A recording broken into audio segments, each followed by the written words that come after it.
Pemirsa, dua KTT beruntun di Eropa akan menyoroti mitigasi perubahan iklim termasuk KTT G20. Kedua KTT ini bentuk upaya negara-negara industri membantu negara berkembang mengatasi perubahan iklim. Kesenjangan ekonomi antara keduanya yang dikhawatirkan bisa semakin drastis pasca pandemi juga menjadi salah satu sorotan lainnya. Perhatian dunia tertuju ke Roma, tempat berlangsungnya KTT negara-negara G20. Tidak hadirnya Presiden Tiongkok Xi Jinping dan Presiden Rusia Vladimir Putin secara fisik dalam KTT ini membuka celah bagi Presiden AS Joe Biden untuk proaktif. The US and Europe will be there, and they'll be there energized and united at both the G20 and COP26, driving the agenda. Tapi hal ini menghadapi berbagai kendala, termasuk pukulan terhadap kredibilitas AS akibat kekacauan seputar penarikan pasukan dari Afghanistan dan ketegangan dengan Prancis soal AUKUS dan pengadaan kapal selam bertenaga nuklir bagi Australia. It is about rebuilding the transatlantic partnership after a very difficult August with the exit from Afghanistan and the European reaction to that. But it is then about concrete issues, so climate, the global minimum corporate tax agreement, and then debt restructuring is really important. Biden akan menekankan komitmen menekan emisi gas rumah kaca sebanyak 50% dari level tahun 2005 pada tahun 2030. Namun kemampuan Amerika Serikat mendorong agenda internasional terkait perubahan iklim di KTT G20 di Roma ini maupun COP26 di Glasgow nanti juga tergantung kemampuan Joe Biden meloloskan legislasi domestik yang mencakup proposal perubahan iklim, yaitu di RUU Infrastruktur dan RUU Tunjangan Sosial. Hingga detik terakhir ia berangkat menuju Roma pun, kedua proposal ini masih mandek di Kongres. Tekanan datang baik dari oposisi Partai Republik maupun dari sayap progresif Partai Biden sendiri, Partai Demokrat. The president, unfortunately, is not going to be in the same strong position he would have been to push other countries to make further, more ambitious commitments on climate. Berangsur meninggalkan batu bara adalah salah satu isu mengganjal. Begitu pula komitmen 100 miliar dolar setahun dari negara kaya untuk membantu negara berkembang kurangi emisi gas dan menanggulangi perubahan iklim. 在巴黎协定正式进入实施阶段背景下，这些问题事关政治互信和发展中国家采取气候行动的现实能力。 Sementara terkait pandemi, Organisasi Pemerhati Bantuan Kemanusiaan menuding pemerintah negara kaya belum merealisasi target bantuan vaksin yang dicanangkan dalam KTT G20 tahun lalu. What we would like to see is them to clearly set up a schedule to provide these doses to COVAX for the countries in a transparent way with a very clear timetable. Usai menghadiri KTT G20, Presiden Biden akan ke Glasgow, Skotlandia, mengikuti KTT Iklim PBB COP26. Dari KTT G20 di Roma, Patsy Widakuswara dan tim VOA. Sejumlah pemimpin negara telah tiba di Roma, Italia untuk menghadiri KTT G20 termasuk Presiden RI Joko Widodo. Dalam pertemuan kali ini, para pemimpin negara akan membahas persoalan iklim serta penanganan pandemi. Perdana Menteri Spanyol dan Presiden Joko Widodo tiba Jumat siang waktu Italia. Keduanya akan hadir bersama sejumlah pemimpin negara maju di dunia dalam konferensi G20 yang digelar di Roma pada akhir pekan ini. Sejumlah pengamanan dilakukan, kepolisian Roma lengkap dengan anjing belacak yang bersiaga di sudut jalan. Guna pengamanan, sejumlah jalan protokol di Roma terpaksa ditutup sementara.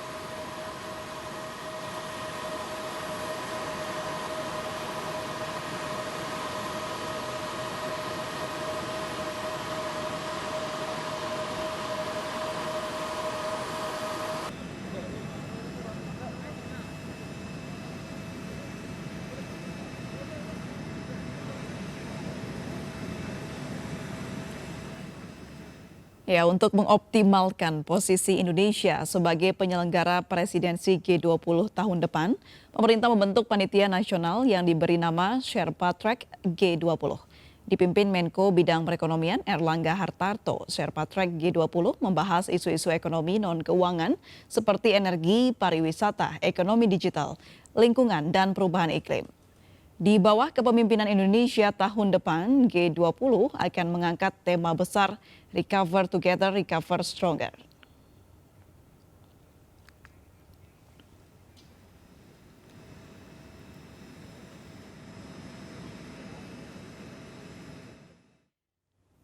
Ya, pemirsa, mengemban tanggung jawab kepemimpinan G20 di tengah penurunan jumlah kasus COVID-19 menjadi kehormatan sekaligus tantangan besar bagi Indonesia. Indonesia bahkan membentuk panitia nasional bernama Sherpa Track G20 untuk merumuskan isu-isu yang akan dibahas bersama tahun depan. Untuk membahas lebih jauh terkait presidensi Indonesia di G20 telah terhubung di sambungan Zoom pengamat ekonomi Indef Zulfian Syafrian. Selamat sore, Mas Zulfian. Selamat sore Mbak April. Baik, Mas Zulfian, apa arti presidensi G20 bagi Indonesia menurut Anda? Kita bisa memaknainya dalam dua hal ya Mbak. Yang pertama adalah isu strategis dan struktural bagi Indonesia dan dunia. Yang kedua adalah pragmatis. Yang pertama dulu yaitu isu struktural dan penting, esensial bagi dunia karena ini adalah kesempatan bagi Indonesia untuk mendorong isu-isu domestik yang juga relevan dengan dunia internasional, khususnya untuk para member G20 itu sendiri ya. Misalkan contoh banyak sekali, tadi juga sudah disebutkan dalam berita, yaitu seperti restrukturisasi, bahkan pengampunan utang, vaksinasi atau pengendalian pandemi saat ini dan juga pandemi berikutnya, seperti juga digital economy dan juga digital tax, bagaimana kita mengut pajak para perusahaan-perusahaan digital yang besar-besar, dan juga tentunya adalah perubahan iklim. Dan ini kan juga sangat penting ya bagi Indonesia, karena Indonesia adalah negara kepulauan. Kalau misalkan kita tidak dapat mitigasi perubahan iklim, nanti kita juga yang terkena imbasnya. Dan yang kedua dalam konteks kepentingan pragmatis atau jarak dekat, ya tentunya ini akan menjadi ajang unjuk diri bagi Indonesia untuk menunjukkan kepada dunia bagaimana penanganan COVID di tanah air, Mbak. Nah, memang kan juga tadi di berita di awal sudah ditunjukkan ya bahwa ada berita gembira yang harus kita rayakan bersama bahwa penanganan COVID di Indonesia ini sedang bagus-bagusnya. Tingkat positifnya itu sangat rendah. Nah, padahal kan sebelumnya khususnya bulan Juli kemarin itu kan sangat horor, Mbak ya, penyebaran COVID. Dan ini dunia harus tahu. Karena jangan sampai yang dunia tahu adalah kita Indonesia yang bulan Juli, padahal kan kita sudah banyak berubah. Nah, ini oleh karena itu benar saya sepakat sekali dengan berita yang sebelumnya bahwa kita jangan sampai lengah karena penanganan COVID ini adalah kunci dari membangun optimisme dalam economic recovery, Mbak, atau pemulihan ekonomi Indonesia. Mungkin itu dulu kali ya, Mbak. Baik. Seperti yang dikatakan Mas Zulfian tadi, Indonesia menjadi masuk ya dalam daftar 5 negara dengan penambahan kasus COVID-19 terendah. Nah, menurut Mas Zulfian, kabar baik ini apakah ada imbasnya di tengah presidensi ini? Tentu ya Mbak, ya karena memang misalkan kita termasuk teknis ya. Kalau di G20 Italia ini kan gara-gara memang kita masih in the middle of pandemi ya, khususnya di 2020 awal ketika vaksinasi di seluruh dunia itu belum menyebar luas, maka banyak meetingnya itu terjadi online. Tapi setelah di semester kedua tahun 2021 ya kan, meetingnya itu sudah banyak dilakukan offline karena yaitu tanpa adanya penanganan COVID yang baik, maka pemimpin-pemimpin negara itu pun juga enggan untuk datang ke negara tersebut tuan rumah untuk menghadiri meeting-meeting penting itu secara offline ya.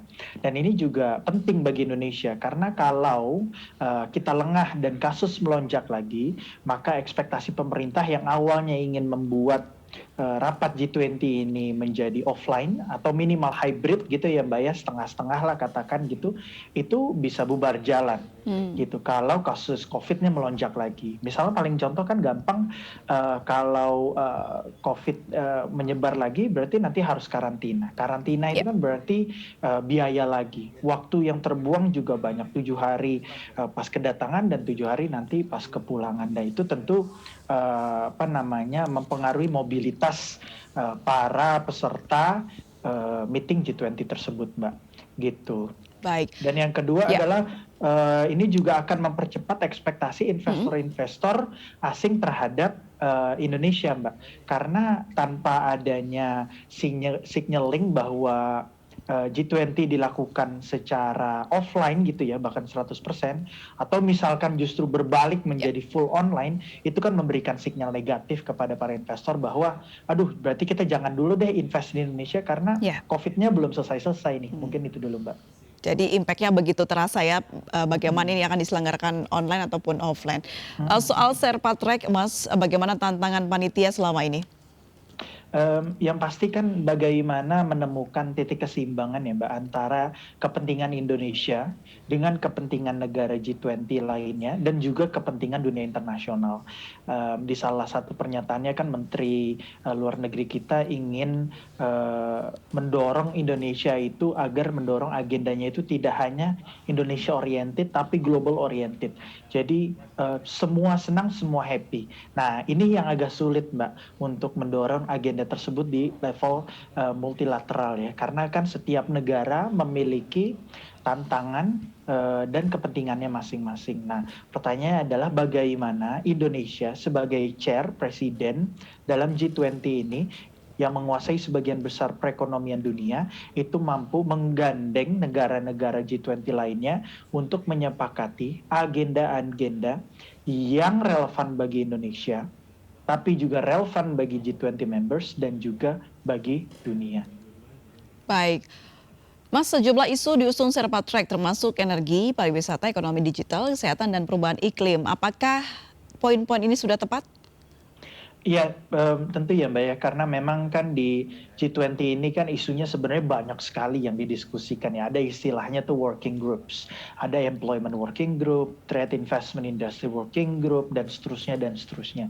Jadi dipecah-pecah berdasarkan subtopicsnya. Tapi memang tentunya dari berbagai macam subtopics itu ada yang satu dua muncul yang memang menjadi isu bersama. Nah salah satunya kan adalah isu digital tax itu, khususnya bagaimana menarik pajak-pajak perusahaan yang berbasis digital, Mbak.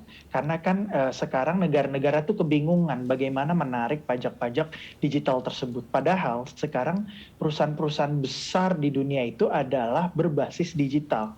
Dunia sudah berubah dalam puluhan tahun belakangan. Bukan lagi oil and gas companies yang menjadi top companies di dunia ini, tapi digital. Nah, permasalahannya adalah digital ini, dia kantornya di mana, jual barangnya di mana. Nah, ini sekarang pertanyaannya, siapa yang berhak mendapatkan pajak dari perusahaan-perusahaan ini? Apakah negara home-nya, atau negara host-nya, atau bagi dua, atau seperti apa?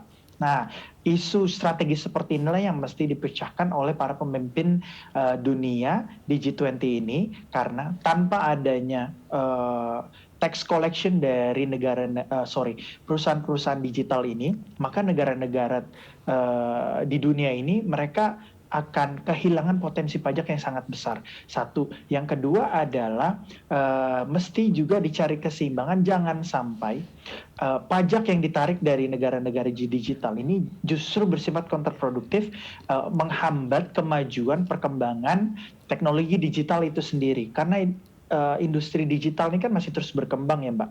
Jangan sampai teks yang diterapkan oleh negara-negara di dunia ini justru menghambat kemajuan inovasi teknologi digital itu sendiri. Mungkin itu dulu Mbak. Mas Zulfan, seperti yang kita ketahui Bali tunjuk untuk menjadi tuan rumah KTT G20 tahun depan. Betul. Nah ini artinya apa untuk Indonesia begitu? Apakah ini menunjukkan bahwa Indonesia sudah layak untuk bisa membuka diri dan membuka pariwisata khususnya? Iya, Bali itu kan memang simbol bagi Indonesia ya, Mbak. Bahkan seringkali kalau di mata orang asing itu Bali itu adalah bagian terpisah dari Indonesia. Oh, I want to go to Bali. Gitu. Yeah. Bali is next to Indonesia. Gitu kan. Nah, jadi memang Bali ini sangat penting untuk memberikan signaling kepada dunia luar bagaimana Indonesia saat ini. Dan tadi sudah saya sebutkan bahwa jika Indonesia berhasil mengadakan rapat offline di Bali dan mengundang para pemimpin dunia untuk melakukan rapat-rapat tersebut di Bali tanpa ada penyebaran kasus COVID satupun, itu akan memberikan sinyal yang luar biasa hebat. Wah, berarti Indonesia sudah menangani COVID dengan sangat baik. Wah, berarti Indonesia sudah siap untuk membuka ekonominya kembali. Wah, berarti kami para investor sudah bisa masuk ke Indonesia karena tidak akan ada lagi restriksi-restriksi PPKM, PSBB dan seterusnya yang akan menghambat pertumbuhan ekonomi. Baik. Apalagi Bali ini kan juga paling terpukul ya Mbak ya, Ya. regional di Indonesia karena memang paling bergantung pada turisme. Baik, terakhir Mas Zulfian, Ya. seperti apa yang harus disiapkan, hal-hal apa yang harus dipersiapkan untuk bisa menyambut begitu atau mempersiapkan acara G20 ini dengan baik dan benar, karena ya seperti yang kita ketahui kemungkinan ini masih dalam masa pandemi. Ya, yang pasti pesan saya ya Mbak ya bagi kita semua khususnya pemerintah ya Mbak, bahwa jangan sia-siakan momentum G20 ini. Karena G20 ini kan adalah kumpulan 20 negara dan presidensinya digilir tiap tahun dengan negara berbeda. Maka kesempatan yang akan kita miliki tahun depan itu 2022 itu adalah kesempatan langka karena kita akan mendapatkannya lagi 20 tahun mendatang. Kan lama sekali itu Mbak ya, berarti 4 periode presiden baru kita akan mendapatnya lainnya. Maka jangan disia-siakan, doronglah agenda-agenda kepentingan nasional yang relevan juga bagi negara-negara G20 dan juga kepentingan global. Baik. Kita harus menjadi pemimpin di depan, Mbak. Jangan Kita harus jadi pemimpin depan. Baik, iya, betul sekali. Mbak. Ya, mudah-mudahan nanti berjalan dengan lancar dan dunia bisa melihat Amin. seperti apa bisaan kita untuk bisa menyelenggarakan KTT G20 ini. Terima kasih Mas Zulfian Safrian, Terima kasih, pengamat Mbak ekonomi April. Indef. Salam sehat selalu. Selamat sore. Sehat juga, Mbak. Ya, pemirsa, dari Italia dilaporkan puluhan aktivis dari organisasi non-pemerintah berdemonstrasi di ibu kota Roma. Mereka menuntut para pemimpin G20 mengambil keputusan berani untuk mendistribusikan vaksin ke negara-negara berpenghasilan rendah.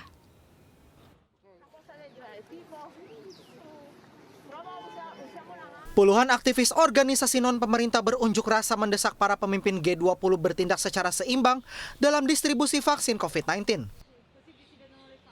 Berdasarkan data Oxfam, Amnesty International and Emergency, serta anggota Aliansi Vaksin Rakyat, saat ini hanya 2,8% dari populasi yang tinggal di negara berpenghasilan rendah, terutama di Afrika, yang memiliki akses mendapatkan vaksin. Aktivis Amnesty International Italia Francesca Lovari menilai sebagai sinyal buruk kesetaraan vaksin. Today we're here together with Oxfam and Emergency, all members of the People Vaccine Alliance, to ask the G20 leaders to choose to save lives before flying home. To date, only 2.8% of the population belonging to low-income countries had access to vaccine. So today it's important for us to ask the G20 leaders to distribute the surplus of vaccines, to share technologies and know-how in order to give global access. G20 yang pertemuan puncak tahunannya diadakan di Roma pada akhir pekan ini telah berubah dari pembentukan awal pada tahun 1990-an sebagai kelompok internasional yang bertarung dengan krisis keuangan, kini menjadi forum yang menghadapi urusan mendesak, seperti akses vaksin di seluruh dunia dan perubahan iklim.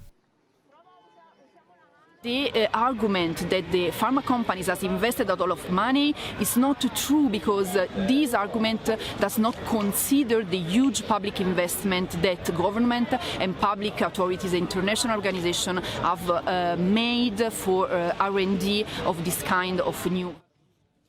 Kelompok G20 berisikan warga yang jumlahnya 60% populasi planet bumi. Tetapi hanya satu negara Afrika yang ikut dalam bagian forum bergengsi ini.